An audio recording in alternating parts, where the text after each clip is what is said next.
What is up, everybody, and welcome to Studio Day Heffrey. Glad to be with you today. And today I want to talk about luck.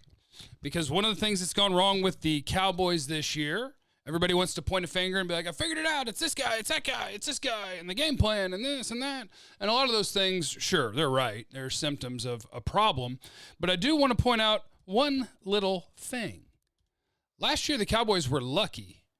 And that's why guys like one of the nerds I really enjoy, Bill Barnwell with ESPN, every year he writes an article about teams that are going to regress the next year in the NFL, and the Dallas Cowboys were one of the teams he picked. Now, I wasn't buying it, even though every year that he's done this, he's batting about 900. He hits, I believe, 90% or just over 90% when he picks teams that are going to either regress or improve. He nails it. But I didn't buy it. I thought because Amari Cooper joined the Cowboys midseason, it throws off the algorithm and that the Cowboys would be really good and there would be nothing to worry about for the Cowboys. No problem. But yeah, he picked them to be a team that regressed. And the reason why is the Cowboys went 8-2 last year in games that were decided by 7 points or fewer. When you do that, by the way, remember the year that the Raiders won like 12 games? It's because I believe they were perfect in close games.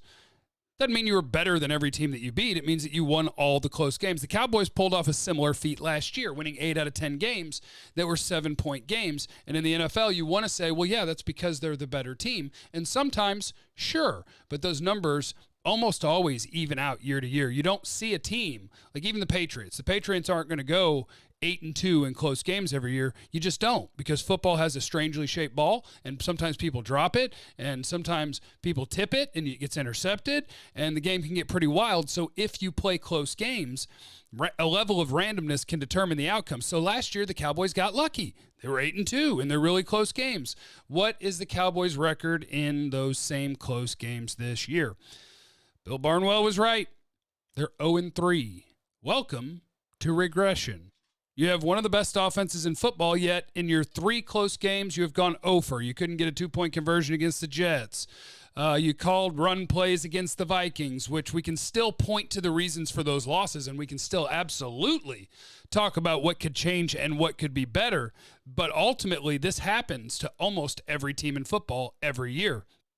If Bill Barnwell writes an article about you, it means it's because the numbers say that something happened a year ago that's not sustainable. That happened to the Cowboys. It was not sustainable to win 8 of 10 close games. And so now we find ourselves at 0-3 as people who are watching the Dallas Cowboys. And that happens. It's okay. The good news about that doesn't mean you're going to win your next 3 close games, but it's about a 50-50 proposition every time you're in a close game. That's why it drives me nuts, and a lot of you nuts, when it feels like the Cowboys coach to get to that point. Like the goal is to get to the fourth quarter and have a tight football game.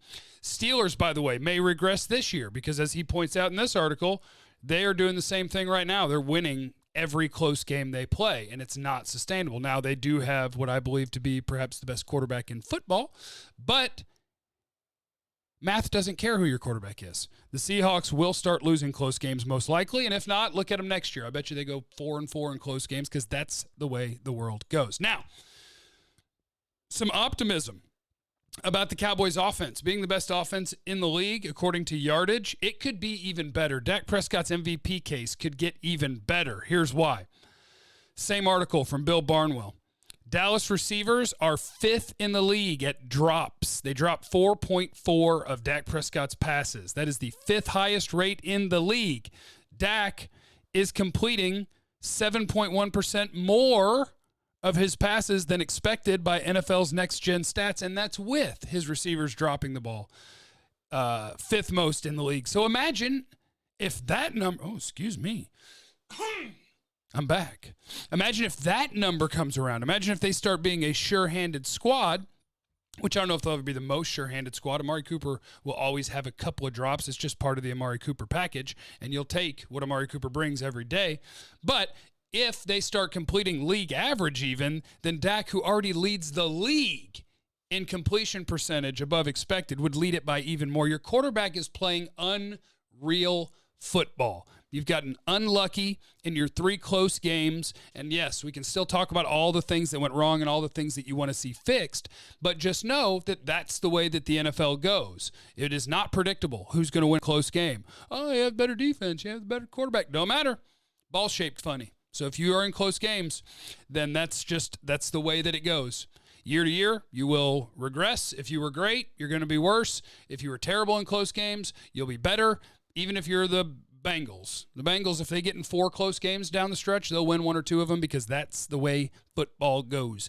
Been a little bit unlucky. Also, one other thing to worry about. I just told you the offense could be even better.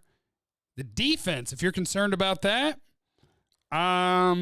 it's possible that you could be worried even more because how well they're doing at stopping teams on 3rd down and 4th down.